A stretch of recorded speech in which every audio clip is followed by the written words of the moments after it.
एक झटके में हम भी आते हैं, बोल देते हैं कि साहब 90 लाख लोगों को ईमान की दौलत सिर्फ सरकार गरीब नवाज की खिदमत की बुनियाद पर मिली है। मगर हम ये ना जान सके कि गरीब नवाज ने वो कौन सा वेपन, वो कौन सा हथियार, कि वो कौन सा किरदार आपने दिखाया था जिसकी बुनियाद पर 90 लाख लोग आपसे मुतासिर हो गए। हमारा पूरा खानदान, हमारी पूरी सोसाइटी, हमारी पूरी जमीयत, हम सब लोग मिलकर भी कोई तहरीक चलाते हैं और उस तहरीक से 2-4-10 हज़ार लोगों को अगर टारगेट बनाकर मुतासिर करने के लिए घर से निकलते हैं, हमारी तहरीक बूढ़ी हो जाती, हमारे खानदान के लोग कब्र में चले जाते, मगर कायदे से 2-4-10 हज़ार लोगों को मुतासिर नहीं कर पाते। मगर सरकार गरीब नवाज ने 90 लाख लोगों को मुतासिर फरमाया, ईमान की दौलत दिलवाई, यानी आपने उन्हें मुतासिर किया था। लोगों को समझने पर मजबूर आपने फरमाया कि इस्लाम मानना ही उनके लिए इत्मीनान कल्बी का सामान है। अगर वो सुकून चाहता है, अगर वो सेटिस्फैक्शन चाहता है, अगर वो मुतमईन जिंदगी गुजारना चाहता है, तो उनके लिए सबसे बेस्ट फार्मूला है कि वो मजहब इस्लाम के दामन से जुड़ जाए, अपने को जोड़ ले, वो मुतमईन होगा, वो महफूज होगा, वो प्रोटेक्टेड रहेगा। आज अपना एक मखसूस नारा लगाने के लिए इसी मुल्क में किसी खंभे का सहारा लेना पड़ता है, किसी को तबरेज़ अंसारी बनना होता है, फिर बिजली का पोल सामने होता है, फिर उसे बांधा जाता है, फिर उसे पीटा जाता है, फिर उन्हें पीट कर मार कर मखसूस नारे उनसे लगाए जाते हैं। ये जबरदस्ती का खेल है, ये प्रेशर का खेल है, ये दबाव का खेल है। दबाव और प्रेशर में आकर लोग अपनी बात पहुंचाते हैं। यही भारत की तारीख लिखने वाले अगर लिखे हो तो बताए कोई कि इस भारत में 90 नहीं, 90 लाख नहीं, 90 100 नहीं, 90 अफराद की ही तारीख बता दे। उन 90 में से किसी एक के बारे में बताए कि जिनको गरीब नवाज ने पकड़ा हो, जिन्हें धमकाया हो, जिन्हें यह कहा हो कि तुझे इस्लाम मानना होगा वरना तेरी खैरियत नहीं।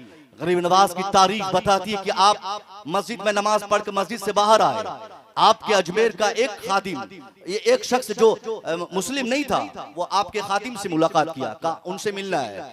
गरीब नवाज सामने थे, कहा ये हजरत है, कहा हुजूर आपका खादिम इस वक्त, आपके खादिम का खादिम बादशाह शमसुद्दीन अल्तमश दिल्ली की सल्तनत पर इस वक्त गामजन है। मैं आपके शहर अजमेर का एक शख्स हूँ, मैं जमींदार हूँ, मैं काश्तकार हूँ। मेरे पास जो जमीन थी लेटेस्ट कानून के मुताबिक बादशाह ने जो कानून नाफिज किया, मैं लगान की रकम नहीं दे सका, बादशाह ने मेरी जमीन अपने अंडर की। मैं चाहता हूँ कि आप अपने मुरीद से कहें कि वो अपने मुरीद को कह के बादशाह शमसुद्दीन अल्तमश से खबर पहुंचवा कर मेरी जमीन को रिटर्न की जाए। हुजूर मैं आपके शहर अजमेर का एक शख्स हूँ, मैं किसान हूँ, मैं उसी जमीन और मैं मेहनत करता हूँ, उसी से मेरे बीवी बाल बच्चों की परवरिश होती।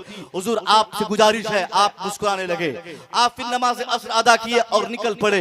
वो शख्स वहीं खड़ा था, उसने कहा हुजूर आपने बताया नहीं कि मेरा काम होगा कैसे, कब तक होगा। आप मुस्कुरा कर कही तुम अपना घर जा, मैं तेरे काम के लिए निकल पड़ा हूँ। सरकार गरीब नवाज का ये किरदार है।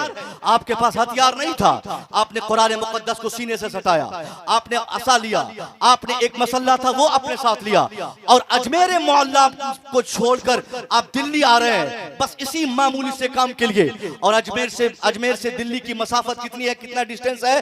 तकरीबन 400 किलोमीटर दूर। 400 किलोमीटर कोई सवारी से नहीं, जहाज से नहीं, साइकिल और मोटरसाइकिल से नहीं, कार से नहीं, इसी पांव की कुव्वत से आप चले और दिल्ली आए। दिल्ली आकर बादशाह से आपने कहा कि ये काम है आप कर दो। बादशाह में हैरत हुआ, कहा हुजूर इतना छोटा काम आप चाहते तो पर्ची लिख देते और मैं उस पर्ची को पढ़ता किसी काशी से भेजवा देते, उसके बाद मैं फौरन आपके शहर अजमेर का रहने वाला उस शख्स उसकी जमीन के लिए वापसी का मैं लेटर लिखता, उनको जमीन वापस मिल जाती। आपको इतनी मुसीबत झेलने की जरूरत क्या थी?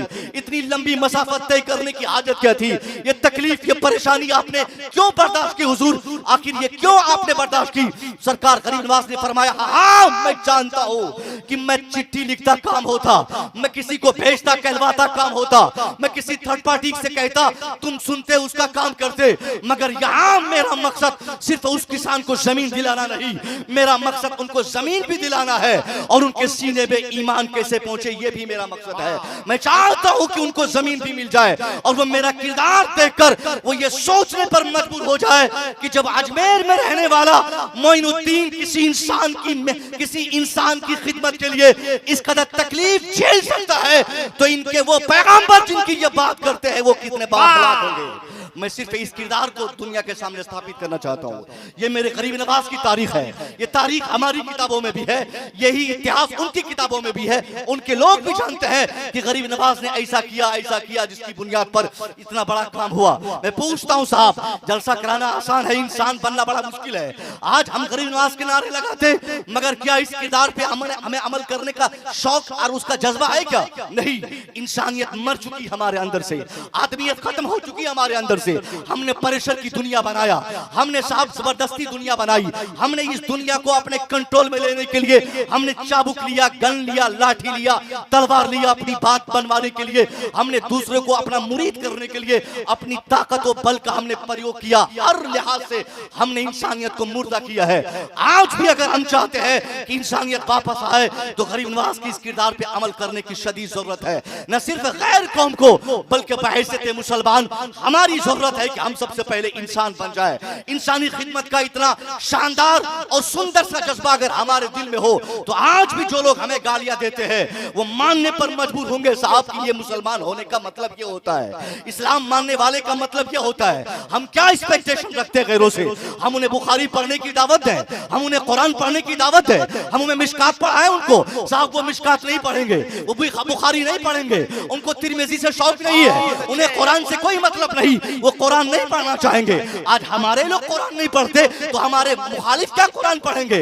आज हम कुरान नहीं पढ़ते तो हमारे दुश्मन क्या कुरान पढ़कर इस्लाम समझेंगे? आज हमारे बच्चे इस्लाम समझने के लिए बुखारी और तिरमिज़ी का मुताला नहीं करते तो गैरों से ये उम्मीद हम बेकार करते हैं। अगर हम चाहते हैं कि हमारा इस्लाम गैरों को समझ में आ जाए, हमारा इस्लाम दुश्मनों को समझ में आ जाए, हमारा इस्लाम हमारे मुखालिफिन समझने लगे, तो हमें उनको कुरान पढ़ने की दावत नहीं देनी, हमें कुरान की आयत पढ़ के उनको नहीं समझाना, हमें बुखारी के हवाले उनको नहीं देना, बल्कि हमें मुकम्मल बुखारी पे अमल करके दिखाना है, हमें कुरान पे अमल करके दिखाना है, हमें कुरान इंसान बन के दिखाना है, हमें एक इंसान शानदार तरीके से बन के अपने समाज में स्थापित हो जाए।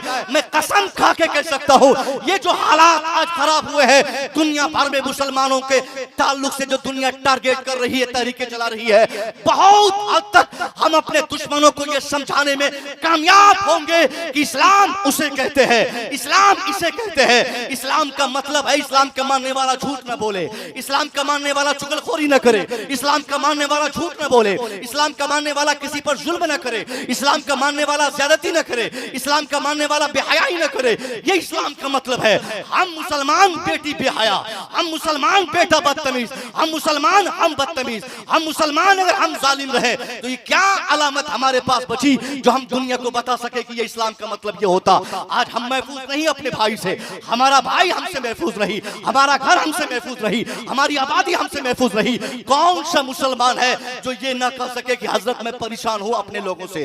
कौन ये नहीं कह सकता कि हमारे लोगों ने सताया है? हमने अपने समाज को तोड़ा, हमने अपने भाइयों को मोड़ा, हमने अपने लोगों को की दुश्मनी मोल ली और उनकी तरक्की के रास्ते पे रोड़े डाले। और हम जब अपने समाज को चिढ़ाने, मारने, गाड़ने, काटने पर इस कदर आमादा रहेंगे तो जाहिर है हमारी हरकत देखकर दूसरे ये समझेंगे लगता है इस्लाम का पैगाम यही है, लगता है मुसलमान होने का मतलब यही है, लगता है मुसलमान इसी को कहते हैं, लगता है मुसलमान होने का मतलब जुल्म करना, ज्यादती करना, बेहयाई करना।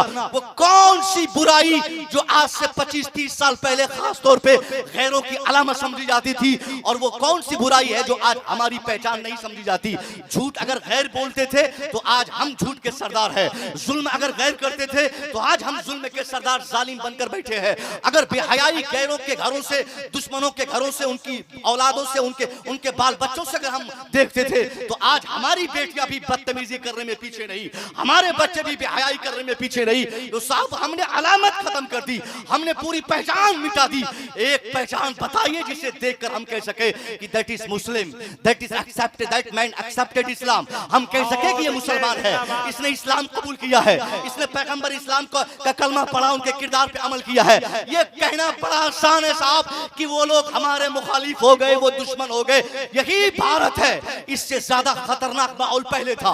पहले तो धड़ल्ले से पेशाब पीते थे लोग, लीद को बरकत समझकर लोग घरों में रखते और उसको खाते थे साहब। आज तो सिर्फ पार्लियामेंट से इसकी कीमत बताई जाती है कि गोबर की क्या कीमत है। उस जमाने में जिस वक्त गरीब नवाज ने 90 लाख लोगों को ईमान की दौलत दी थी, उस वक्त लीद को बाज़ाब्ता सूटकेसों में, अलमारियों में सजा के लोग रखते। उस वक्त लोग पखाने की इज्जत करते थे। वो माहौल उतना खतरनाक माहौल, एक दो नहीं कई लाख कई करोड़ जिस वक्त लोगों के सामने टारगेट बनकर माबूद लोगों ने बनाए थे, और लोगों ने खुद के बनाए हुए पत्थरों के मुजस्समे को लोग अपने अपने एतबार से अपना खुदा मानते थे।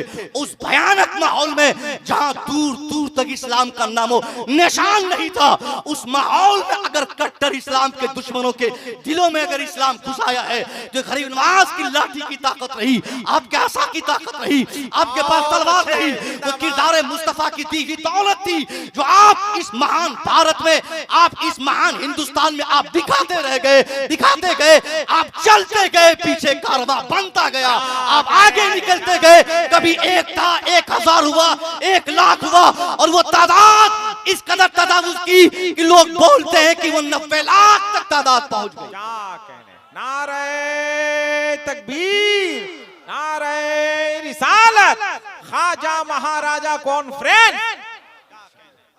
ये हमने इंसाफ से के तकाजे को हमने इंसाफ से मुठभेड़ किया है। हमने इंसाफ का मतलब नहीं समझा, हमने इस्लाम का मतलब समझा ही नहीं। हमारे अंदर सिर्फ आज की दुनिया में जलसे रह गए, तकरीर रह गई, खानका रह गई साहब, माहौल बस वही जस का तस। क्या मतलब हमको इस्लाम से, क्या मतलब इस्लाम के किरदार से? इस्लाम के पैगंबर ने जो किरदार शनासी किरदार जो आप किरदार का मुजाहरा फरमाया था, हम भूल गए, हम नहीं जान सके, दुनिया को हम नहीं बता सके।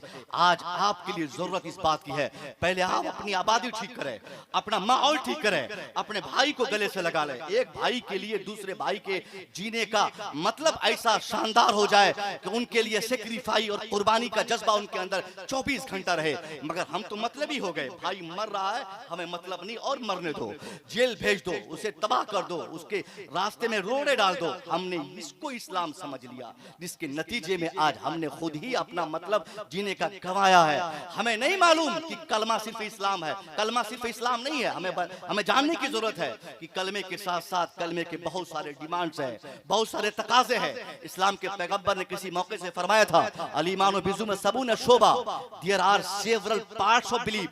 ईमान के बहुत सारे डिपार्टमेंट है, कई सारे पार्ट्स हैं, कई सारी सीढ़ियां हैं, कई ये उसके स्टेप्स हैं। इस्लाम के पैगंबर ने फरमाया बहुत सारे तकाजे इस्लाम के, जिसमें सबसे पहली सीढ़ी, सबसे पहला स्टेप मुस्तफा फरमाते हैं फ़अफ़ज़लुहा क़ौलु ला इलाहा इल्लल्लाह। उन तमाम रास्तों में सबसे पहला और सबसे पहला रास्ता यह है, सरकार फरमाते हैं कि लोग आप और हम कलमा शरीफ पढ़ रहे हैं, ये पहला है, आखिर नहीं है। इसका मतलब यह है कि इसके बाद भी और भी बहुत सारी चीजें हैं जो हमें करनी है, बहुत सारे मुतालबात इस्लाम के हैं, बहुत सारे स्टेप्स हैं जिस पर कदम रखने हैं। सरकार फरमाते इमाततुल अज़ा अनित तरीक वल हयाउ शुबतुम मिनल ईमान, to remove any disturbing item from the way, it is also the symbol of believe. हमने क्या समझा? हमने कलमे को ईमान समझा, मुकम्मल इस्लाम समझा नहीं साहब। कलमा पढ़ने का मतलब ये, अगर आपने कलमा पढ़ लिया तो गोया आप मुसलमान बनना चाह रहे हैं, मुसलमान बने नहीं है, अब उसके प्रोसेस में है। कंप्लीट इस्लाम बनने के लिए मुस्तफा के फरमान के मुताबिक उस रास्ते पे भी अमल करना होगा। सरकार फरमाते हैं किसी भी तकलीफ दे चीज को रास्ते से हटाना भी किसी और की पहचान नहीं, वो मोमिनों की पहचान है, वो मुसलमानों की पहचान है। नमाज पढ़ना भी मुसलमानों की पहचान है। मगर सरकार आपने जानकर, आपने तरगीब के लिए आपने फरमाया ताकि हम अपने भाई के सेक्रीफाई के लिए, उनके लिए खुद को कुर्बान करने के लिए, उनकी मदद के लिए हम इसको समझें। सरकार फरमाते किसी भी तकलीफ दे चीज को रास्ते से हटाना ये मोमिनों की पहचान है। मगर हमने क्या पहचान बनाई? किसी भी तकलीफ दे चीज को बीच रास्ते में रखना ये हमारी शान है, ये हमारी पहचान है। अपने भाई को गड्ढे में गिराना ये हमारी पहचान है। किसी को बर्बाद कर देना ये हमारी शान है, किसी को तबाह करना ये हमारी पहचान है। बिजनेस खोले आप, बिजनेस करें आप, आपके बिजनेस को देखकर गैर कौम या गैर लोग, गैर गांव, दूसरे गांव वाले बाद में उसको कोई दिक्कत होगी। सबसे पहली परेशानी जो आप महसूस करेंगे वो आपके पड़ोस में सबसे क्लोज्ड आपके जो रहने वाले उनको तकलीफ होगी। साहब एक जमाना था 2011 का, 2011 में मैं बिहार टेट का एग्जाम दिया था, बिहार टेट का।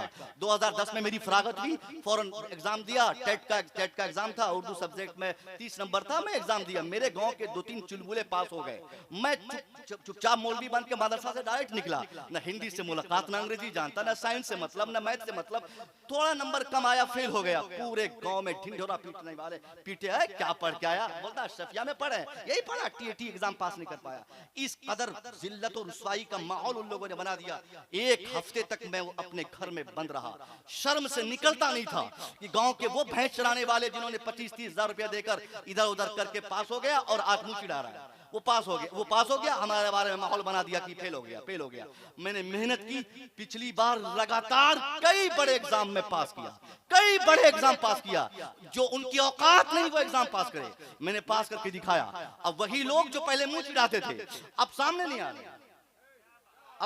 आ रहे, अब वो नहीं कह रहे कि हजरत आप कैसे एग्जाम पास किए, कैसे कामयाब हो गए। मतलब क्या हुआ कि आप जब कामयाब होंगे तो आपकी कामयाबी की बुनियाद पर जब लोग बोलने नहीं आएंगे आपसे, समझिए कि वो चिढ़ रहे हैं, उनको नफरत हो गई। जब आप हार जाएंगे, जब आप गड्ढे में गिरने लगेंगे, तो आपको गड्ढे में गिरता हुआ देखकर ये समाज कहेगा कैसे गिर गए, कैसे चले थे, अरे समझ में नहीं आता, यह गड्ढा था, ओह बहुत अफसोस है, मुझे तकलीफ है, अच्छा रस्सी लाता हूँ। वो रस्सी नहीं लाएगा, वो नहीं निकालेगा, वो आपका आंसू नहीं पूछेगा, परेशानी कम नहीं करेगा, बल्कि वो मजाक उड़ा रहा है आपका, वो उसको मजा आ रहा है साहब, वो आपकी तकलीफ देखकर वो हंस रहा है, वो आपको बताना चाह रहा है कि उसने देख लिया आपको गड्ढे में गिरता हुआ।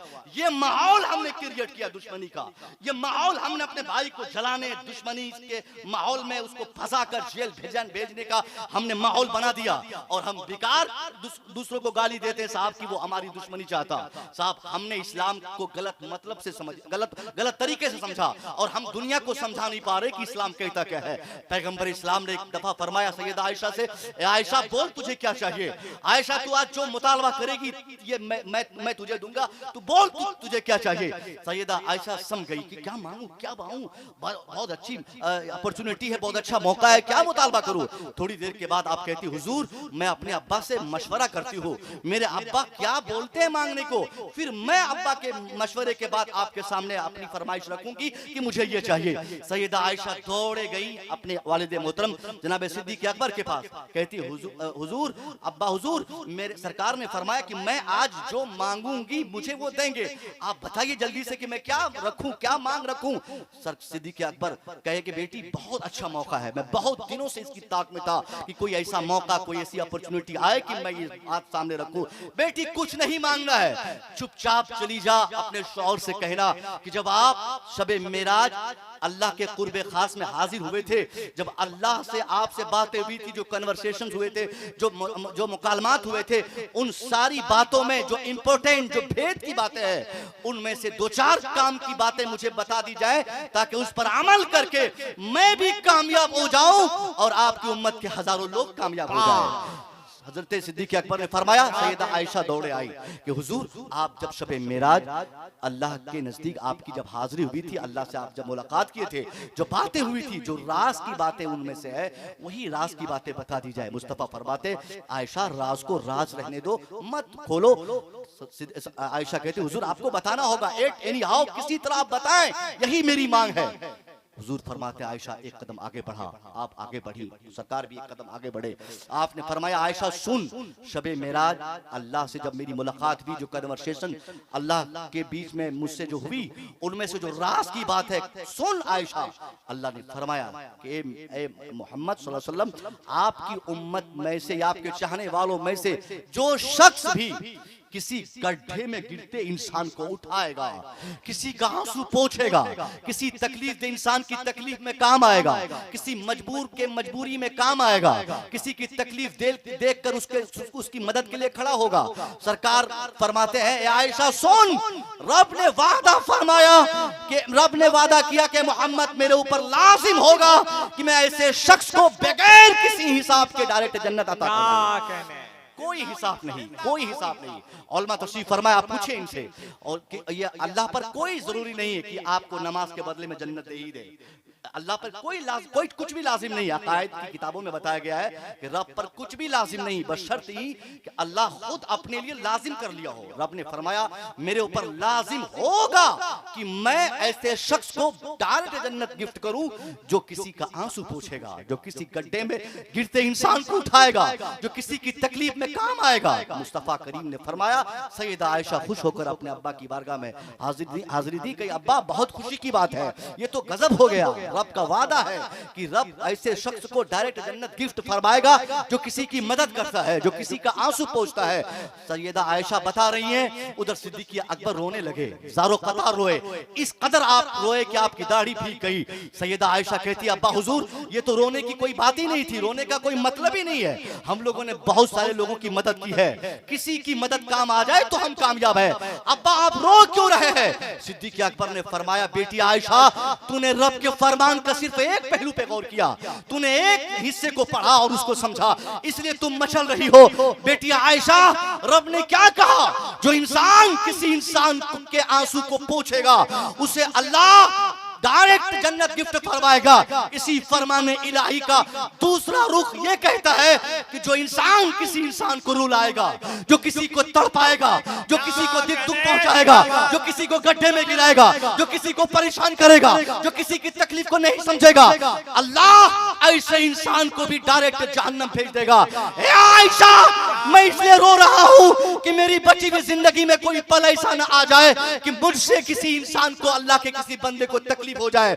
अब मैं अपने रब से मांगता हूं, ए अल्लाह मेरी बची हुई जिंदगी में कोई दिन ऐसा ना आए कि कभी मुझसे किसी तेरे बंदे को किसी को तकलीफ हो जाए। ये है इस्लाम का मतलब, ये है कामयाबी का मतलब। साहब हमने इसके मफाहिम, हमने इसके मफहूम को फरामोश किया, हमने ये अंडरस्टैंडिंग खो दी, हमने मदद करने और हेल्पिंग पोजीशन जो हमारी होनी थी, सहायता का जो भावना लेकर हम समाज में चलते, कोई बेचारा बेचारगी की जिंदगी गुजारता, उसकी मजबूरी में काम आते, कोई खाना नहीं खाता उसके खाने का इंतजाम करते, किसी को घर नहीं था उसके घर का इंतजाम करते, किसी को जमीन नहीं उसकी जमीन का इंतजाम करते, किसी के बच्चों को पढ़ाने के पैसे नहीं उसका इंतजाम में हम लगते। इन सब चीजों के लिए हमारे पास फुर्सत नहीं। जलसा के लिए बहुत टाइम है, बहुत पैसे है, कॉन्फ्रेंस के लिए बहुत पैसे, बहुत टाइम है। ये इलाका तो बचा हुआ है साहब, मेरा ताल्लुक इस इलाके से है, मुझे हैरत है उस इलाके के बारे में बताने पे मैं अफसोस करता हूँ साहब। यहाँ तो साल में जितने जलसे होते हैं एक हफ्ते में उतने जलसे होते हैं, साल में आपके जिले में जितने जलसे होते हैं उतने जलसे हमारे इलाके में एक हफ्ते में हो जाते हैं। इतने पैसे हम वहीं देख के हमने महसूस किया है कि लगता है कि हम लोगों ने सारी कुव्वतों को सिर्फ इस हैसियत से सर्फ कर दी कि हम कामयाब हैं बड़े जलसे करने में। जहां खाना खाने बैठिए तो एक दूसरे को बोलते हैं कि फलां तारीख को फलाने शख्स हमारे इलाके में आ रहे हैं, फलाने शख्स आ रहे हैं, फलाने पीर साहब आ रहे हैं, फलाने खतीब आ रहे हैं, फलाने शायर आ रहे हैं। यानी हम लोगों ने पूरी ताकत झोंक दी। और ये नौजवान इनकी कुव्वत भी आजकल यही जलसे के ताल्लुक से पूरी कमेटी बनती और साल भर में कमेटी बनाकर इनका मकसद रहता एक जलसा कराए, काम खत्म, पूरी जिम्मेदारी से हम सुबुकदोश हो गए, आजाद हो गए, अब कोई काम हमारे हिस्से का रहा नहीं। जबकि इन्हीं नौजवानों के गांव में जिन लोगों ने 5 लाख का जलसा किया, इन्हीं के गांव में एक नहीं 1000 से ज्यादा अफराद, अगर 5000 की आबादी हो तो उस गांव में हजारों बच्चे ऐसे होंगे जिनके पास पैसे नहीं, तालीम से अलग हो गए, पैसे की कमी की बुनियाद पर पढ़ाई छोड़ दी, जिन्होंने तालीम ड्रॉप कर दी, जिनका बाप गरीब था, बच्चे को कहा बेटा मत बन हाफिज, बेटा मत बन आलिम, बेटा मत बन मुफ्ती, बेटा पढ़ने की जरूरत नहीं, जा दिल्ली खटने, जा मुंबई काम करने, जा कलकत्ता काम करने। यानी बहुत सारे लोग हमारे इलाके में आज भी ऐसे हैं जिनको शदीद जरूरत है पैसों की, ताकि उन पैसों से साहब उनकी मदद की जाए और उस वो पैसे पाकर वो बच्चों को पढ़ा सके, उनके बच्चे आलिम बन सके, हाफिज बन सके, डॉक्टर बन सके। इस काम के लिए अगर तहरीक खोजी जाए, अंजुमन तलाशी जाए, ऑर्गेनाइजेशन खोजी जाए तो कहीं कहीं मिलेगी।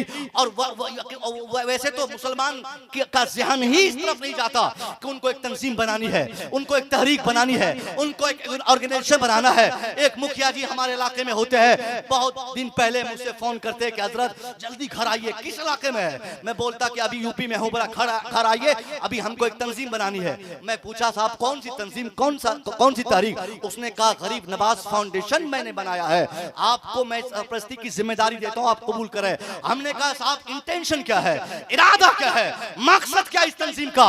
उस बदबख्त ने जो मकसद का इजहार किया उसको सुनकर मुझे हैरत हुई कि इस कदर बदजहन लोग भी हमारे समाज में है। उसने कहा हजरत एक तो मकसद ये कि बस करेंगे, 25 बस का इंतजाम होगा, 2-2000 टिकट लगेगा और उस 2000 का टिकट लेकर टिकट बुक करेंगे, सबको अजमेर भेजेंगे और जगह जगह रुक कर खाना खिलवाएंगे, उससे पैसा मिलेगा, टिकट बनाएंगे उससे पैसा मिलेगा, वहां रोकेंगे उससे पैसा मिलेगा।